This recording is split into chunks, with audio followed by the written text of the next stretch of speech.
மூன்றாம் பருவம் 6ஆம் வகுப்பு இயல் 1 நால்வகை சொற்கள். தமிழில் சில எழுத்துகள் தனித்து நின்று பொருள் தரும். ஒன்றுக்கு மேற்பட்ட எழுத்துகள் தொடர்ந்து வந்தும் பொருள் தரும். இவ்வாறு பொருள் தருபவை சொல் எனப்படும். எடுத்துக்காட்டு: ஈ, பூ, மை, கல், கடல், தங்கம். இலக்கண அடிப்படையில் சொற்கள் பெயர்ச்சொல், வினைச்சொல், இடைச்சொல், உரிச்சொல் என 4 வகைப்படும். பெயர்ச்சொல்: ஒன்றன் பெயரை குறிக்கும் சொல் பெயர்ச்சொல் எனப்படும். எடுத்துக்காட்டு: பாரதி, பள்ளி, காலை, கண், நன்மை, ஓடுதல். அடுத்ததாக வினைச்சொல். வினை என்னும் சொல்லுக்கு செயல் என்பது பொருள். செயலை குறிக்கும் சொல் வினைச்சொல் எனப்படும். எடுத்துக்காட்டு: வா, போ, எழுது, விளையாடு. இடைச்சொல். பெயர் சொல்லையும் வினை சொல்லையும் சார்ந்து வரும் சொல் இடைச்சொல் எனப்படும். இது தனித்து இயங்காது. எடுத்துக்காட்டு: தந்தையும் தாயும், கு தம்பிக்கு, ஐ திருக்குறளை. இவை இடைச்சொற்கள் எனப்படும். உரிச்சொல்.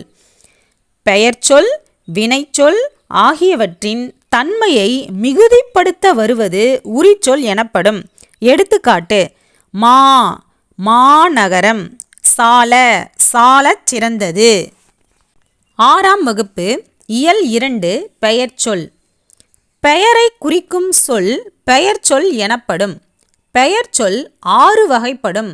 அவை யாவன: பெயர்ச்சொல்லின் வகை: 1. பொருட்பெயர், இடப்பெயர், காலப்பெயர், சினைப்பெயர், பண்புப்பெயர், தொழிற்பெயர். இவை 6ம் பெயர்ச்சொல் எனப்படும். 1. பொருட்பெயர். பொருளை குறிக்கும் பெயர்.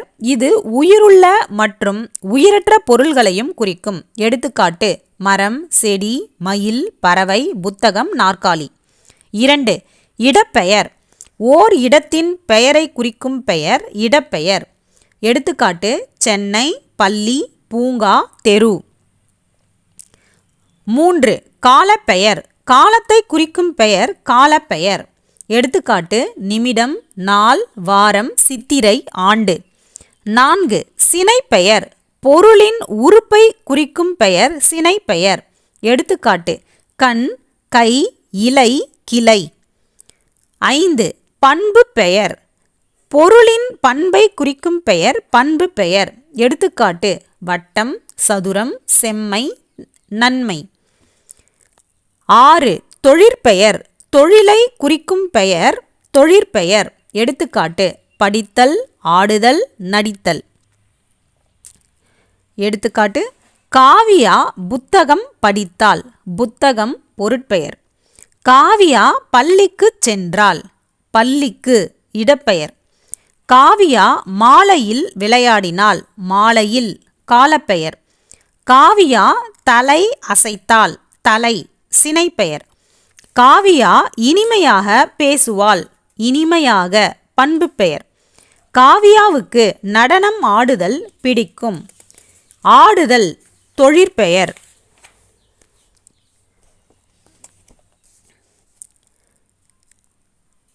இடுகுறிப் பெயர், காரணப் பெயர். பெயர் சொற்களை அவை வழங்கும் அடிப்படையில் 2 வகைகளாக பிரிக்கலாம். 1. இடுகுறிப் பெயர். 2. காரணப் பெயர். இடுகுறிப் பெயர். நம் முன்னோர்கள் காரணம் கருதாமல் வழங்கிய பெயர்கள் இடுகுறி பெயர்கள் ஆகும். எடுத்துக்காட்டு: மண், மரம். இடுகுறிப் பெயர் 2 வகைப்படும். இடுகுறி பொது பெயர், இடுகுறி சிறப்பு பெயர்.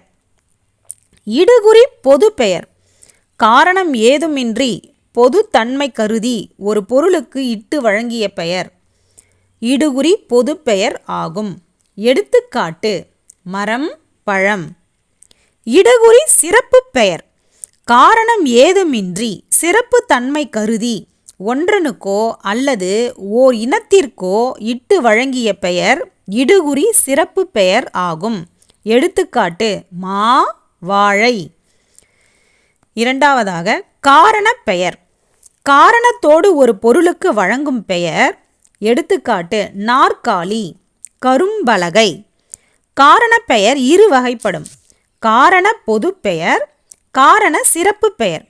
காரண பொதுப்பெயர் குறிப்பிட்ட காரணமுடைய எல்லா வகை பொருள்களையும் பொதுவாக குறித்தால் அது காரண பொதுப்பெயர் எனப்படும். எடுத்துக்காட்டு: பறவை, அணி. காரண சிறப்பு பெயர் குறிப்பிட்ட காரணமுடைய எல்லா வகை பொருள்களுள் ஒன்றை மட்டும் சிறப்பாக குறிப்பது காரண சிறப்பு பெயர் ஆகும். எடுத்துக்காட்டு: வளையல், நாற்காலி. 6ஆம் வகுப்பு இயல் 3 அணி இலக்கணம். கவிஞர்கள் பாடல்களில் அழகை சேர்ப்பதுதான் அணி இலக்கணம். அணி என்பதற்கு அழகு என்பது பொருள். கவிஞர் தமது கருத்தை சுவையோடு சொல்வதற்கு உதவுவது அணி. மருந்தை தேனில் கலந்து கொடுப்பது போல் கருத்துக்களை சுவைப்பட கூறுவது அணியாகும். இயல்பு நவிர்ச்சி அணி ஒரு பொருளின் இயல்பை உள்ளது உள்ளபடியே அழகுடன் கூறுவது இயல்பு நவிர்ச்சி அணி ஆகும். இதனை தன்மை நவிர்ச்சி அணி என்பர். தோட்டத்தில் மேயுது வெள்ளைப்பசு, அங்கே துள்ளி குதிக்குது கன்றுக்குட்டி. அம்மா என்குது வெள்ளைப்பசு, உடன் அண்டையில் ஓடுது கன்றுக்குட்டி. நாவால் நக்குது வெள்ளைப்பசு, பாலை நன்றாய் குடிக்குது கன்றுக்குட்டி. கவிமணி தேசிக விநாயகனார். எடுத்துக்காட்டு: தோட்டத்தில் மேயுது வெள்ளைப்பசு. இப்பாடலில் கவிஞர் பசுவும் கன்றும் ஒன்றுடன் ஒன்று கொஞ்சி விளையாடுவதை இயல்பாக எடுத்து கூறியுள்ளார். எனவே இது இயல்பு நவிர்ச்சி அணி எனப்படும். உயர்வு நவிர்ச்சி அணி ஒரு பொருளின் இயல்பை மிகைப்படுத்தி அழகுடன் கூறுவது உயர்வு நவிர்ச்சி அணி ஆகும்.